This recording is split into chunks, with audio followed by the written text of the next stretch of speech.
Good evening and welcome to the March 2nd, 2022 City of Newark Unified School District Liaison Committee meeting. I call this meeting to order at 6 p.m. Roll call, please, Ms. Gutierrez. Committee Member Grindal? Here. Committee Member Collazo? Here. Vice Chair Hannan? Here. Chair Nguyen? Here. All present. Thank you. Next item, approval of the minutes. Do we have any public comments on, or public speakers on this item? Okay, may I have a motion to approve the minutes? So moved. Second. Member Collazo moved. Vice Chair Hannan second. How do you vote, Vice Chair Hannan? Yes. Member Collazo? Yes. Member Grindal? Yes. And myself is yes. Thank you. 4 ayes. Okay, on to item C, old business, C1, Sanctuary Village, Area 3, NUSD feasibility study update. Are there any public comments? Superintendent Triplett? Okay, thank you very much, Chairperson Nguyen. Good evening, everybody. Good to see you, public, staff, and elected officials. So this first item is old business. So we did want to share out that we did have an opportunity since the last time we met here to meet with both the city and the developer with regard to the Sanctuary Village Area 3 site, to really first and foremost have a discussion about if it would be possible for the developer to extend the deadline to give the district a little bit more time to consider options. So they were very receptive. They didn't close the door on the idea, and so we're going to continue to meet and have more discussions with them as we move forward. And that's as much as I have to update. Okay. Any questions?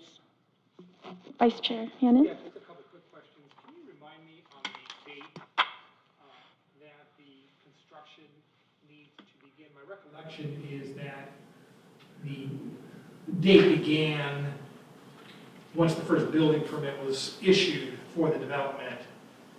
Could you remind me as to when is the date that the school district must begin or permits for construction? Yeah, we actually have people in here way more well-versed in this than myself, but I believe it's 2025. But Member Grindal, if you wanted to, Well, we could both answer it. Yes, that's the year. Member Grindal, would there be a specific action that's required by the school district to trigger? The agreement states that construction needs to begin. Okay. And Manager Benoon, is that your recollection as well? Is this microphone on? Is that it? Yeah. Yep. Okay, so the button's got to be up. All right. So yes, the agreement provides that construction shall commence on or before August 8th, I believe, of calendar year 2025. And that the definition of commencement of construction is something that I think a building official can certainly elaborate on, but it does have a meaning within that particular trade. Thank you. Dr. Triplett, my follow-up question then would be, as you've had these discussions with the developer and the city, does it really kind of boil down to having the finances in a position to begin that construction? Is that kind of the area that you're kind of focusing on at the present time? It's that, but it's more than that as well. A couple things. One is that when we look at the projections of possible enrollment in the future, it does look, based on the feasibility study that we did, that we could anticipate enrollment increasing, but not in the short term, but possibly in the longer term when some of the developments that have been in the planning stages or being built come to fruition. And so there is the budgetary question, but then also just in terms of when we anticipate having more students in the city. And then my last question, thank you for your patience, is do you look at this from a geographic perspective from the standpoint that our primary schools down in that area, I believe, are Birch Grove Intermediate, I believe those are the only two grammar schools we have down in that area. So is that part of consideration? We probably need another grammar school down in that part of the city? Yes, that's correct. So we have an interesting challenge in that we have, currently, we've had too many schools for the population of our students right now. However, all the schools located in geographic areas, condensed in certain geographic areas, and then where the new developments are, there's no school at all. So it's a interesting challenge to have, in one sense, too many schools, and at the same time, schools not in the right places. And so that's part of sort of the equation that we're going to need to figure out. Thank you, Madam Chair. Thank you. Member Collazo, any questions? Not at this time. Member Grandal? Yeah, I wanted to illuminate a few things. In addition to the fact that there's a geographic issue, all of our schools were built within a short period of time, so they're all going to start aging out at the same time. So we also have sort of a temporal problem, and that's detailed in the feasibility study to some extent. So I just wanted to stress that.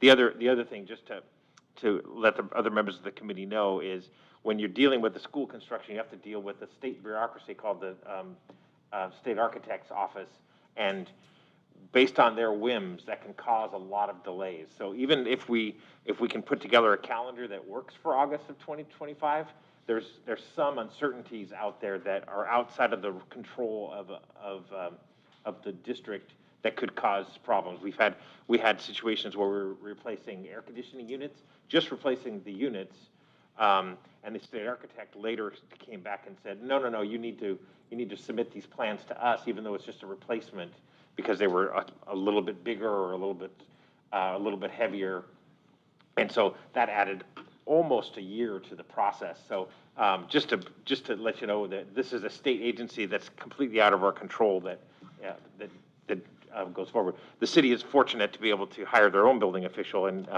instead of having to rely on a state agency to do so. But I just wanted to put that forward. And the feasibility study really does show that we do need a school in that particular area. And we're with this board member, and I think the consensus of the board is that we want to do what it takes to make that happen. But a little bit more time would provide us some cushion. So with that, that's all I wanted to point out. I had a follow-up question, Madam Chair. Sure. See, one thing about these masks, when you mention the state and the dealings with the state, you don't see me laughing underneath the mask. I see it in your eyes. In terms of just how much fun that's going to be. Your feasibility study, are you looking at it then from the perspective of let's kind of highlight the major steps, kind of moving backwards from that August 2025 date to kind of get a sense as to where we need to be if we're going to try to meet that deadline? Perfect. That's what the study says, and it is available to the public as well. If the council members, if the members of this committee and other council members want to review it, I'm sure the superintendent will provide it to you. Yeah, if that can be sent to us, I'd really appreciate it. Thank you, Madam Chair. You're welcome. Okay, on to new business. Item D1, election of chair and vice chair. Yes. I'm going to move that we elect Vice Chair Hannon as the chair. Second? Thank you. How do you vote? How do you vote, Vice Chair Hannon? I vote yes. Member Collazo? I vote yes. Member Grandal? I need to consider this. Yeah, of course, yes. And yes as well for me, thank you. I was happy when I got a second. Okay, and then for the vice chair, I move that I nominate. I nominate Member Grandal as vice chair. I'll second that. How do you vote, Vice Chair Hannon? I vote yes. Member Collazo? Yes. Member Grandal? Yes. And I vote yes as well. Thank you. 4 ayes. Congratulations, new Chair Hannon and Vice Chair Grandal. Okay, on to item D2. Do we have any public comment? And do we have any public comments on new business at all? Okay, thank you. Item D2, COVID vaccination and testing efforts from the city and district and facility closures, City Manager Benoon and Dr. Triplett. Thank you, Chairperson Wen. So we actually have a couple slides to share. We've, as I think the committee knows, we've been doing considerable amount of vaccination clinics and testing throughout this pandemic, and so we just wanted to share sort of an update there. You can go to the next slide, Ms. Gutierrez. Oh, and the next one. All right, so first of all, we've been having vaccination clinics every Sunday at Coyote Hills Elementary, but we also just had a recent clinic at Schilling Elementary, and there'll be another one coming up on the 18th. So we're really trying to work with both Bay Area Community Health and Alameda County to really identify the areas of the city where vaccination rates are lower, and certain demographics where the vaccination rates are lower, and then really be specifically in those areas and really outreach to those communities.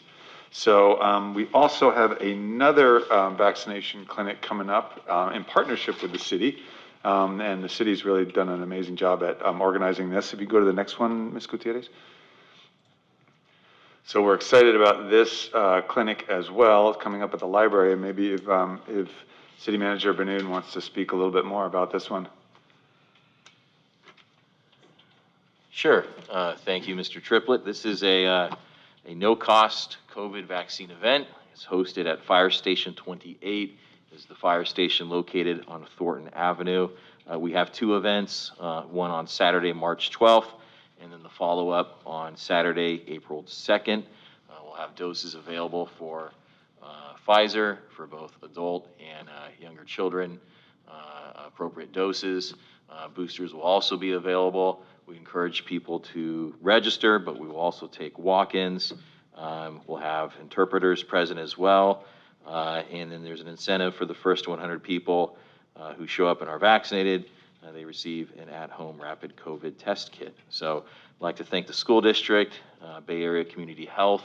They'll be administering the vaccines, our fire department, and our rec department for putting together this program. So I'd be happy to answer any questions that this committee may have in regards to this event.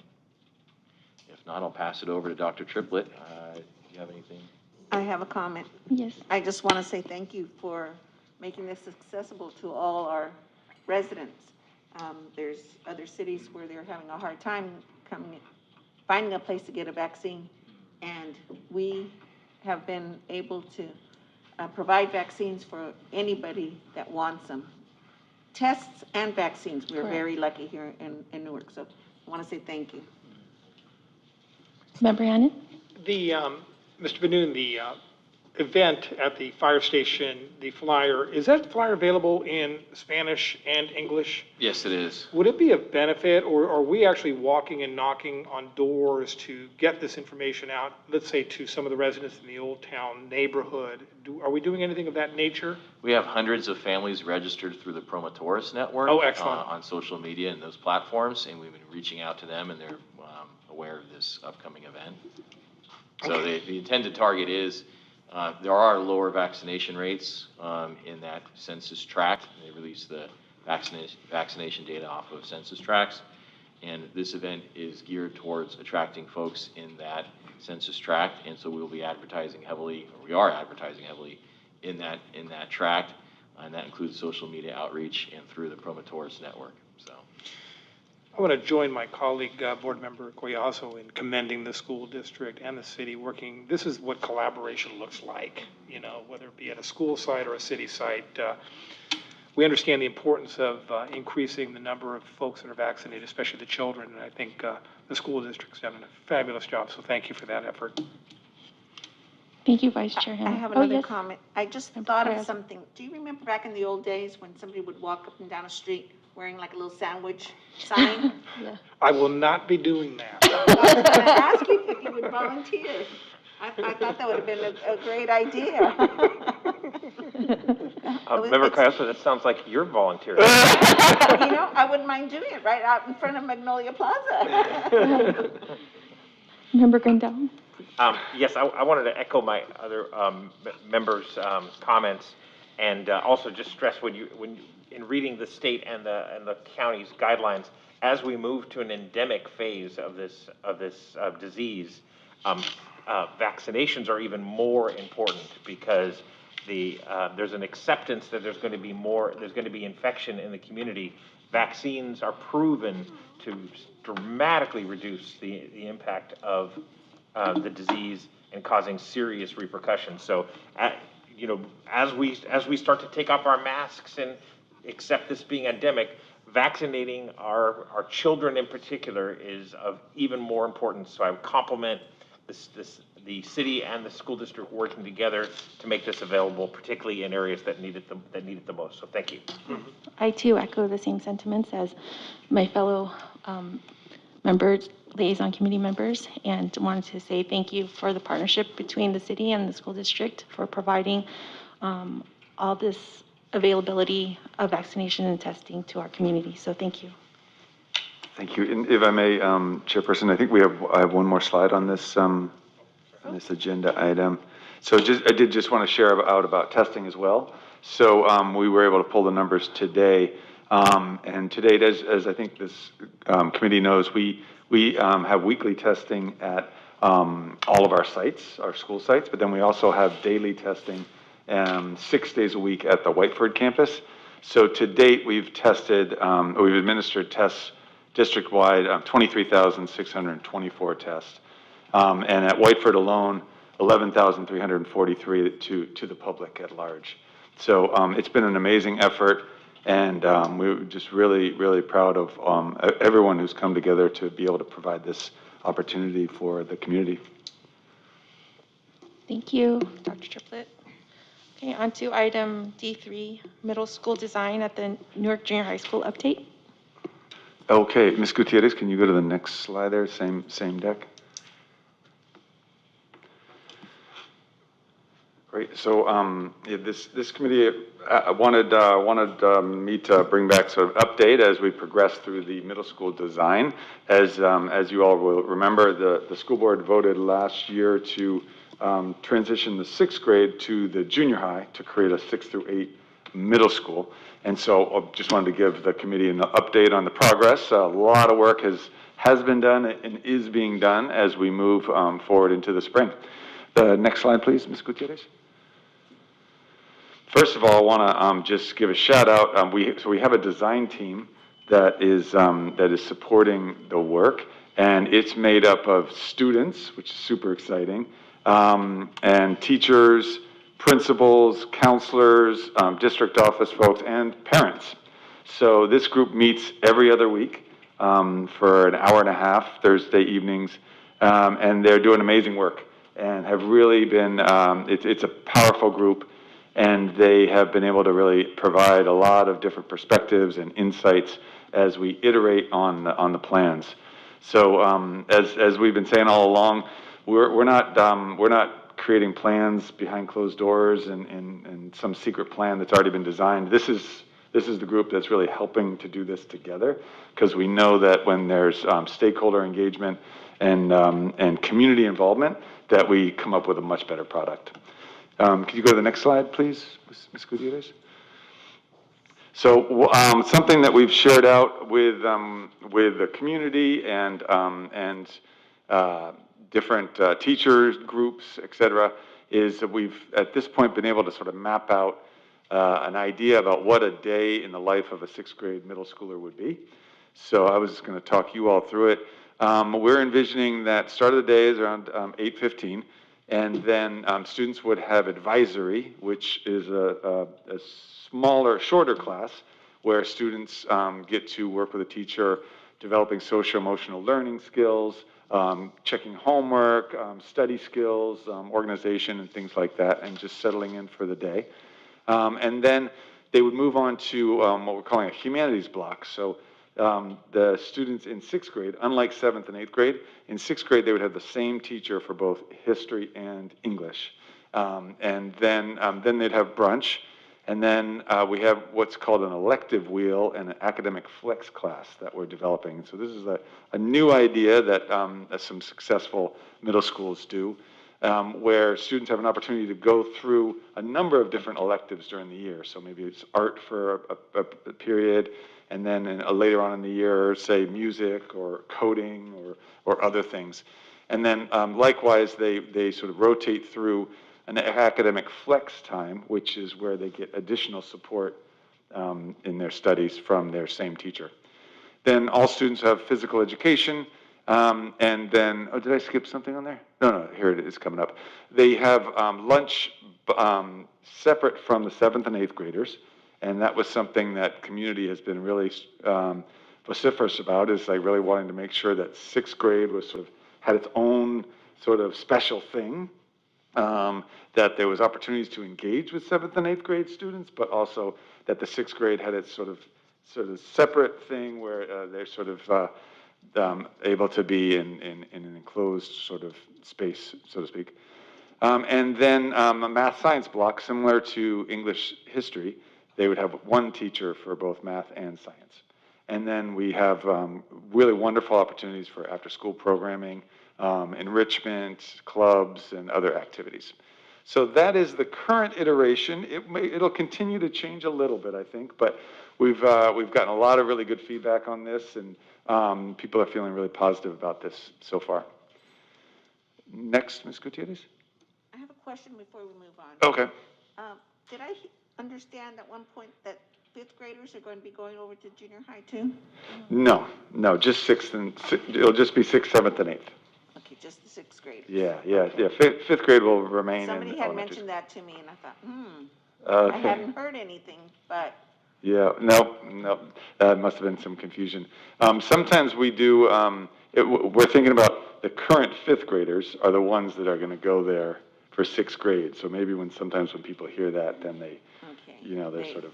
Confusion for Yep, them. yeah, Okay. exactly. This is a little bit more information about the elective wheel. So we really want to make sure that we're creating electives that are aligned to our district priorities. So our STAR initiative, science, technology, aerospace, and robotics, is one. Environmental literacy, outdoor education, dual language immersion, as well as visual and performing arts. So we're continuing to develop what the electives will be, but we really want to focus them in this area. And we've had a chance to survey families. We had a town hall where I think we had over, now I'm forgetting, I think it was maybe 150 families attended our town hall, and we were able to get input from them on what they thought would be the best electives. And then we have also been able to survey our 5th graders, our current 5th graders, who will be 6th graders, about what they're interested in, as well as the teachers. So we've collected up that data, and now we're at a point where we're really going to try to narrow in on the electives for the upcoming year.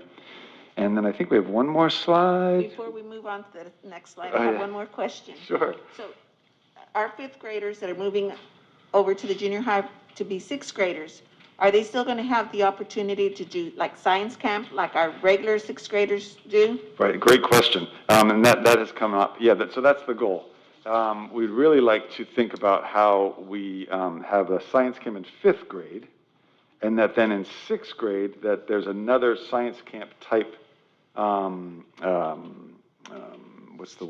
activity that all the 6th graders get. So that it sort of it builds on the 5th grade experience, and it's a second sort of outdoor, environmental, science camp type program. So that's part of what the middle school design team is going to be working on this spring, is how does the 6th grade experience look different than the one they'll have in 5th grade. So 5th graders will be attending science camp. That's right. And then at the junior high, they will have a similar experience with science. Okay. Similar, but one step up, so to Okay. speak. Yeah. I will say I had the pleasure of, the science camps are happening in these last couple weeks, so we've had a number of science camps. I had the pleasure of going up to the BGI science camp up near Boulder Creek last week and being with the kids. It was really, really amazing. Such an amazing experience. Well, it's an experience that they never forget. I know my children loved it, and they wanted to be counselors when they were older, go back and be counselors. And So it's an experience that I think is necessary for every child. Yes, I absolutely agree. Yeah, thank you. And that is the last slide on this agenda item, actually. Vice Chair Hannan? Yes, just a couple clarifying questions, if I may. The students, are they on a quarter or semester system? They both quarter, in the junior high, it's quarter and semester, And so, semester. yeah. So the electives that they will sign up for, will they then have an opportunity to switch from one to another, or are they one-year-long electives? Great question, yeah, so different than in the 7th and 8th grade, where they are for the whole year or sometimes a semester. But the idea of the elective wheel is for this first year, that students are getting a little bit of a number of different electives. So they'll switch. We haven't yet decided on the exact timing. Right now, we're thinking probably by a quarter is probably the best, so that they would have an opportunity for 3 electives plus their Yeah, academic that's a flex. good idea. I like the opportunity to give them kind of exposure to a number of different things versus just one. Right. The math science, for example, will those be done on alternative days, or will it be the teacher will teach math at, first half of the class and then science in the second half of the class, or will they alternate on different days? Yeah, that's a great question. There'll be a little bit of a prerogative for the teacher to decide that, because we do want to really emphasize project-based learning, for example, and sometimes when there's a project going on and the teacher determines that, okay, we really need to use this whole period for that project today, then they have the discretion to do that and then double down on the other content the following day.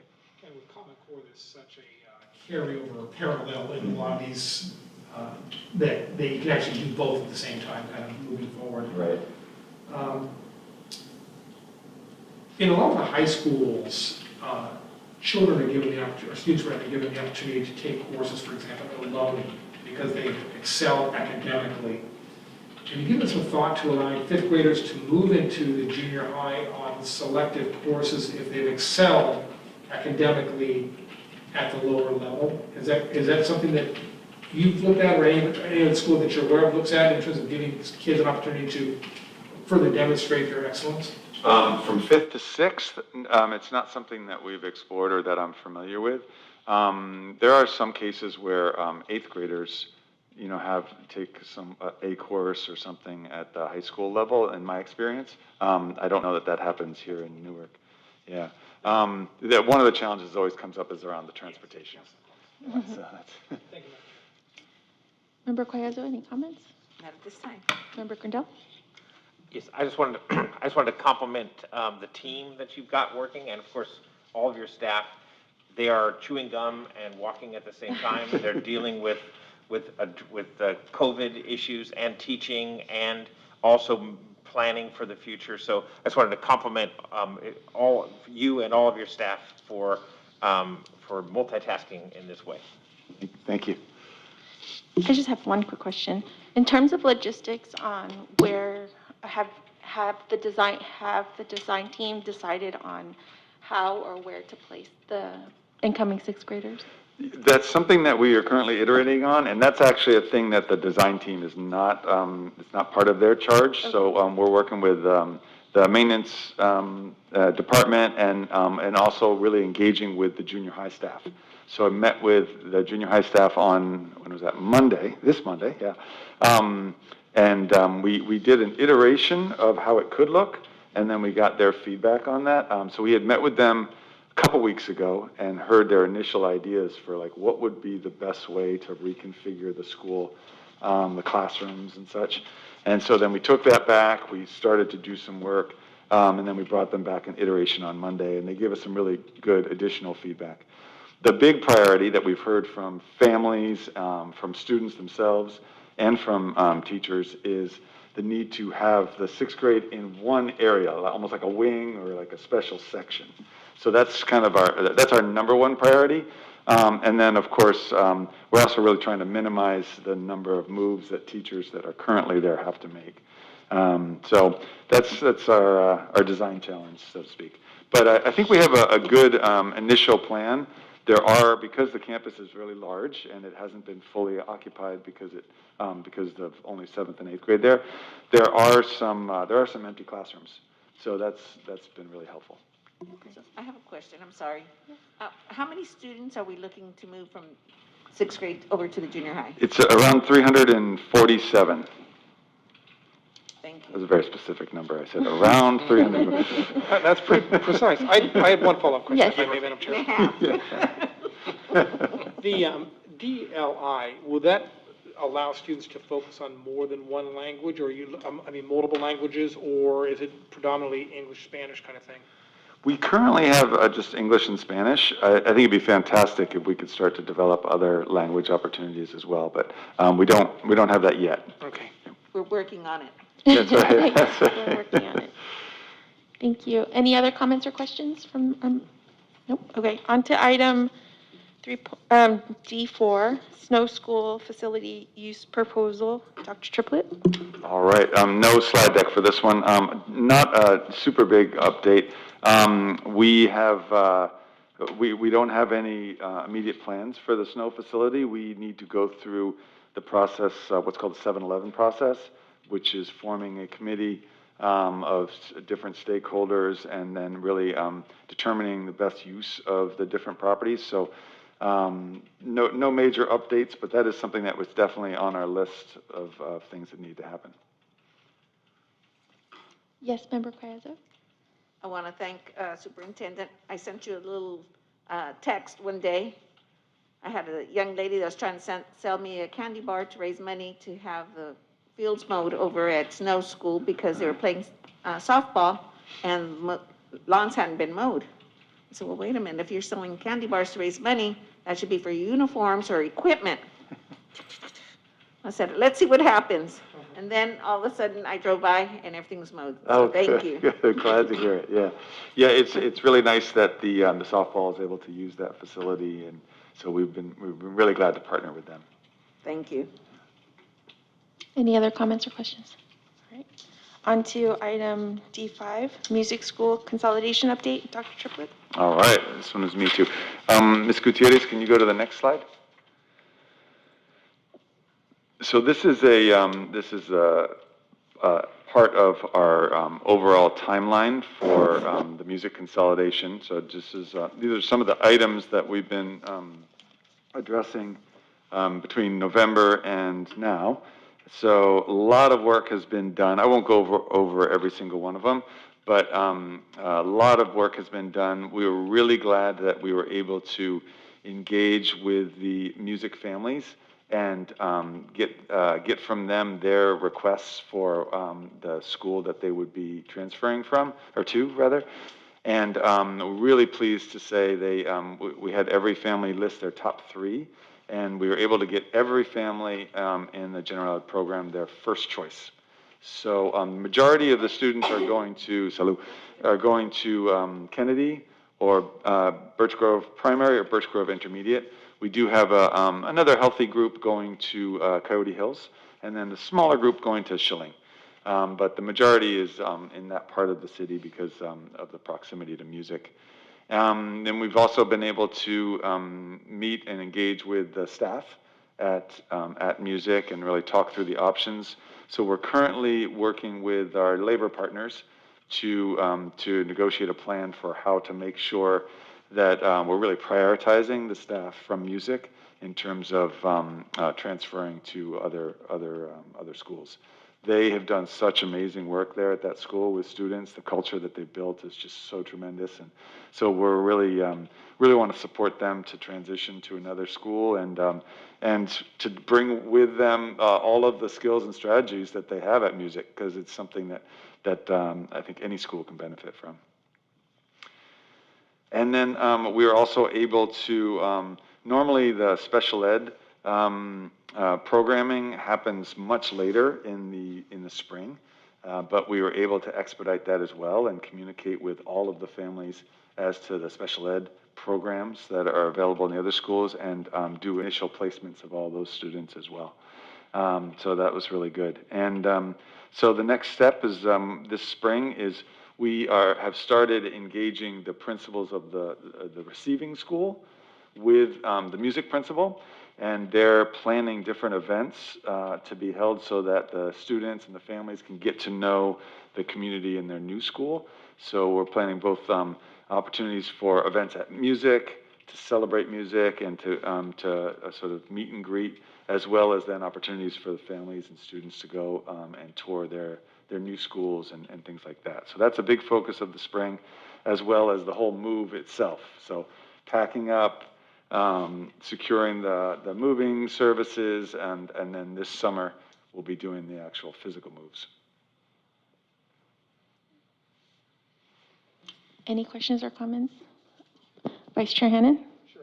Congratulations on being able to place 100% of the parents in their first priority.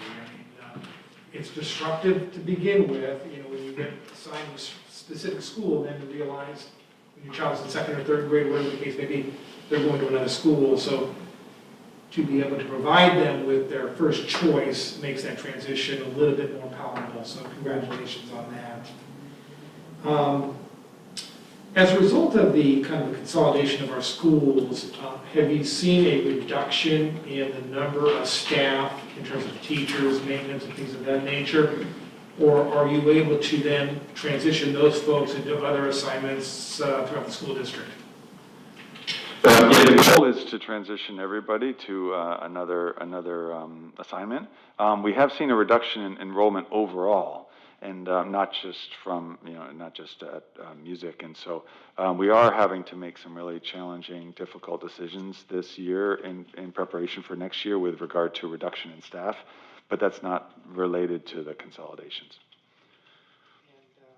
I would imagine at some point you'll begin that process of kind of a reuse as you're doing with snow. Will you be doing kind of a reuse with music as well, even though your administration is here? That's correct. Yeah, we really are trying to think about it as a global, like a whole picture of all of the different facilities and how to best utilize all the facilities. Thank you. Thank you, Madam Chair. Any other comments or questions? At this time. Great.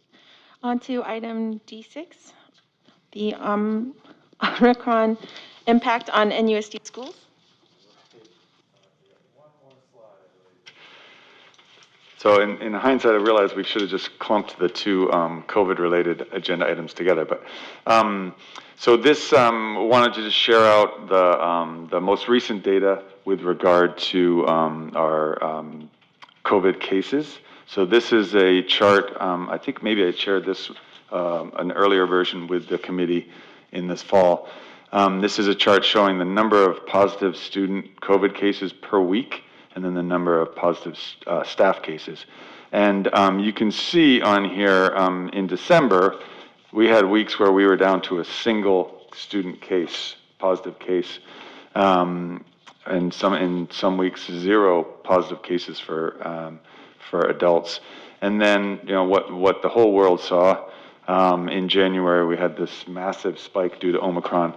I'm pleased to say that it is leveling off. As you can see there, we've now had 2 weeks with approximately 13 to 14 cases per week of students. This is across the entire district that we're talking about. So really, it's really a big relief that things are leveling off, and I think we've seen that across the whole country and the whole world, really. So we're continuing to monitor, we're continuing to test, and we're really optimistic that we're headed in the right direction. And the public health officials are, saying we got to be prepared if something else comes. I think when I spoke to the health director, Dr. Moss, today, he was saying the one thing we learned is that we can't predict anything that's going to happen. So we're continue to work with the county and make sure that we're prepared either way. And so that's the news there. In addition, as I know everyone is aware, that the guidelines for masking are changing. We are waiting to hear from the county what the new guidelines will be for Alameda County for K-12 schools. And so that we're anticipating that to come out in the next couple days, and then we'll work with the county to follow those guidelines in terms of any change in masking. Any comments or questions? Vice Chair Hannan? Dr. Triplett, thank you for sharing the numbers. The folks that test positive, specifically the students, is it a positive result when they get to school, or is it self-reporting from home? Where do those numbers come from, or is it a combination of both? Yeah, thank you. So these are reported to us, or they come from a test that occurred at school. And these are only cases of students who were at school when they were in their contagious period. So if there's a student that, let's say, during winter break got COVID, but they never had COVID on campus, then it's not represented in these numbers. Yeah. So we do take, part of the guidelines is that if a family gets tested outside of school and there's a positive test, if that student was at school while they were contagious, then they report it to us, and then we do contact tracing to determine the level of contact with other students, and then we report that to the families of the students who were in close contact with the positive case. So the contract tracing of other students that student may come into contact with, that doesn't necessarily result in them being isolated themselves, other than I would imagine if they test positive as well. Would that be correct? Yeah, that's the current guidelines. Yeah, the guidelines have changed over time, and Omicron definitely affected that. And fortunately, because Omicron, the severity of the cases was much less, so it allowed the guidelines to change. Initially, before Omicron, if a student was in close contact, determined to have been in close contact, then they did need to quarantine. And then when vaccinations happened for those age groups, then if they were vaccinated, they did not need to quarantine, even if they were in close contact. At this point, the guidelines are saying that whether vaccinated or not, as long as you are testing regularly, you can continue to go to school, as long as you don't have any symptoms and you continue to test. It's been, the guidelines always changing, and they're like super complicated, but the office staff and the school leadership has just done an amazing job. I mean, it's like a second job, because they have to do all of the contact tracing, they have to like organize all the testing every day. It is a lot. Thank you. So testing, is it every 5 days for that particular person? That's right, yeah. It's every 5 days? Yeah. So if they have 5 classes, that means you have to, 5 different classes that you have, oh my goodness. That's where at the high school, it just gets so crazy complicated. Yeah, in the elementary level, since they're with the same group of 31 students all day, it's a little bit less complicated. It's also difficult, but less complicated. But when you start to get to the secondary level and you think about these students have been in contact with literally hundreds of kids in any given day, that's when it gets really... They have the different classes, and then they have the break, and they have lunch. And right, yeah. Thank you. Any other comments or questions?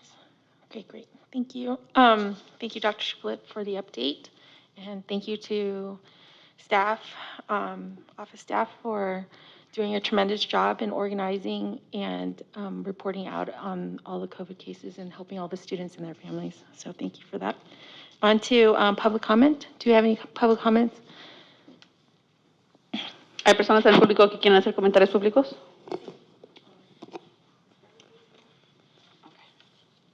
¿Tienes tú tu copia? ¿O quieres que yo lo diga? Oh, ok. ¿Quieres decirlo tú en inglés, en español, y luego yo lo puedo repetir en inglés? En español. ¿Tú en español? Sí. Ok. Ah, no, está bien así. ¿No lo puedes decir tú? Sí. Y yo lo digo en inglés. Ok. Gracias. Aquí. Comment, but she's saying, do you want me to use it? Buenas tardes a todos. Mi nombre es Miriam Méndez. Soy madre de familia, representante de ILAC, miembro de DILAC, promotora de educación comunitaria. Soy latina. Y quiero agradecerles por permitirme estar presente en esta reunión tan importante desde mi punto de vista.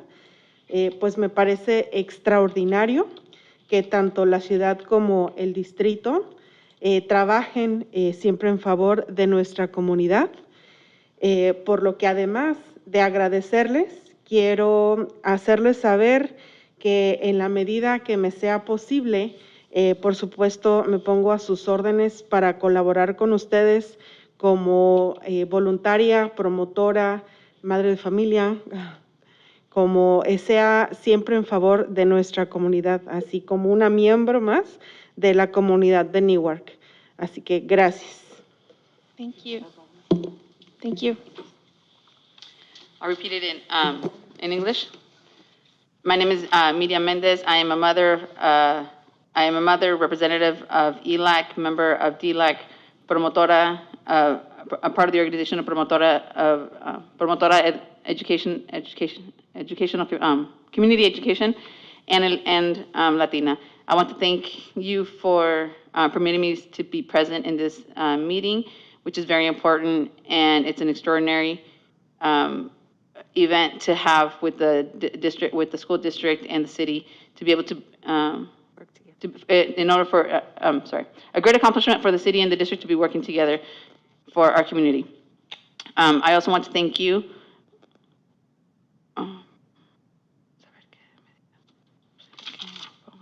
I also want to thank you and let you know that I make myself available to you and to collaborate with you as a voluntary, as a volunteer, as a promotora, and as a member of the community of Newark. Thank you for your attention. Thank you so much. Gracias. We got one more?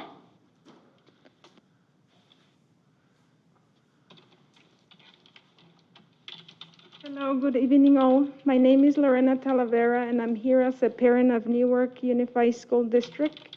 I have 4 children at Lincoln Elementary and I'm here to request for more Spanish-speaking persons at the Unified School District office.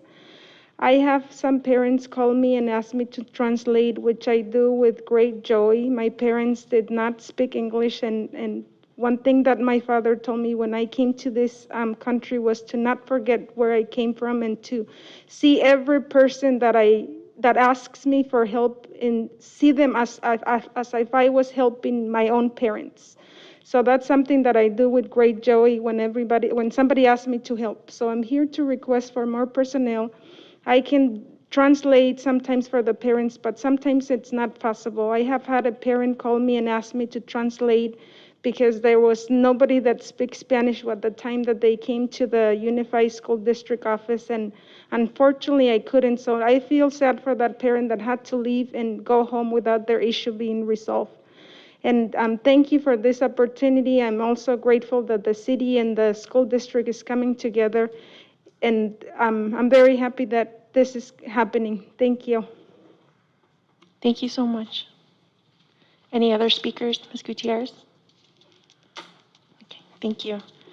So on to future agenda items. We currently have one item for the April meeting, crossing guard update and possible addition to Newark Junior High School. City Manager Banu, we'll wait for the update. Thank you.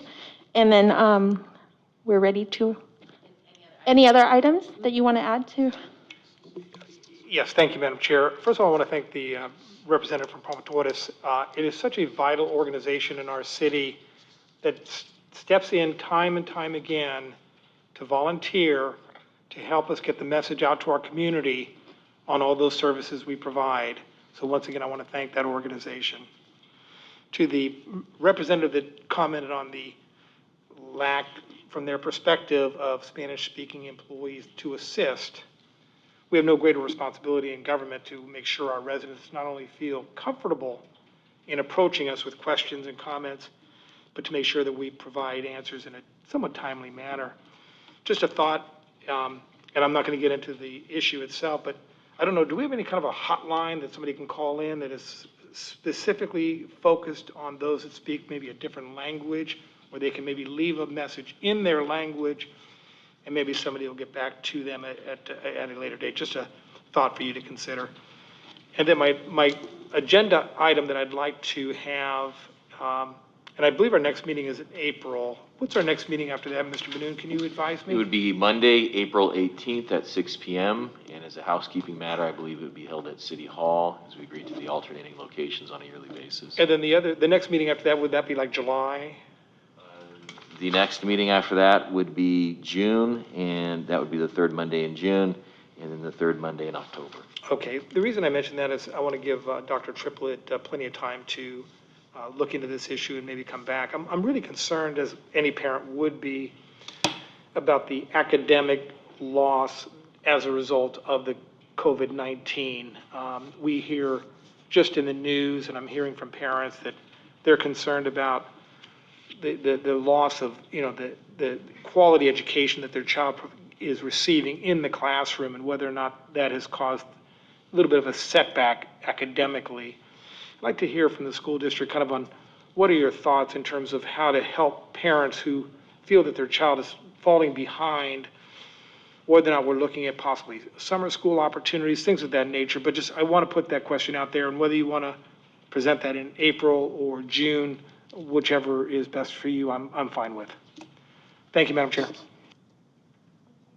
Thank you. Member Collazo, any agenda items, future agenda items that you'd like? No, I just want to ask, what's the deadline so we can put an agenda item on there, because something will come up. Usually either Kathy or myself will reach out a couple weeks beforehand to ask for Perfect. any additional agenda items. So 2 weeks before. Thank you. Member Grindel? I think that items D2 and D3 should be updated once more in our next meeting. And more later. Great. Thank you so much. Any other items? Just a general comment, Madam Chair. Sure. These meetings are not held on Zoom, I don't believe. Am I correct? That's correct. Maybe that's something that we as a board can discuss in April, whether or not we would like to maybe expand our outreach as a board in terms of getting this information out to the community. Because Dr. Triplett and Mr. Benuti shared a lot of great information tonight. And sometimes, parents aren't always able to log in or track what's happening at the school board because they're working, whatever the case may be. This is almost a second opportunity for folks to kind of understand what's happening in their schools and in the city for that matter. So this might be something that we as a board in April can chat about, whether or not we want to expand to maybe Zoom. And I'll leave it up to Mr. Benoon and Mr. Triplett Dr. Triplett to provide us feedback at that time. Not necessarily we do it in April, but at least have a conversation about it. Okay, that's fine. And then just so that the public is aware, tonight's meeting is being broadcasted on our NUSD YouTube channel. Oh, perfect. Yeah, so. I think that takes care of it. Okay, great. Well, there is the element, and I think it should be agendized, because there is the element Yeah. of having Zoom participation from the public, which is not necessarily happening tonight. Am I correct? Correct. That is So, correct. there's new state law about that. I'm sure that both Dr. Triplett and Mr. Benoon are quite versed in all the challenges involved in that. So it might be a good idea to have it on our agenda to talk about how we, even though this committee may not require it, we probably want to, at least I would like to have us be consistent with what's being done in other public meetings. Plus, I think it's always good to show that we, the school district and the city, are working collaboratively. Many of our residents maybe don't see that. It's nice to see that this is working and working well. I think it's good for both of our organizations. Right. And if we Zoom, that gives them the opportunity to public comment. Yep. Right. Great, thank you so much. I noted that, and I will hand it over to Ms. Gutierrez at the end of the meeting. So on to our last item, adjournment. I move to adjourn. May I get a second? I'll second. Okay, seconded by Vice Chair Hannan. How do you vote, Vice Chair Hannan? Yes. Member Collazo? Only if we have to. Member Grindel? Yes. Myself is yes, 4 ayes. Meeting adjourned at 7:56. Oh, sorry, 6:56.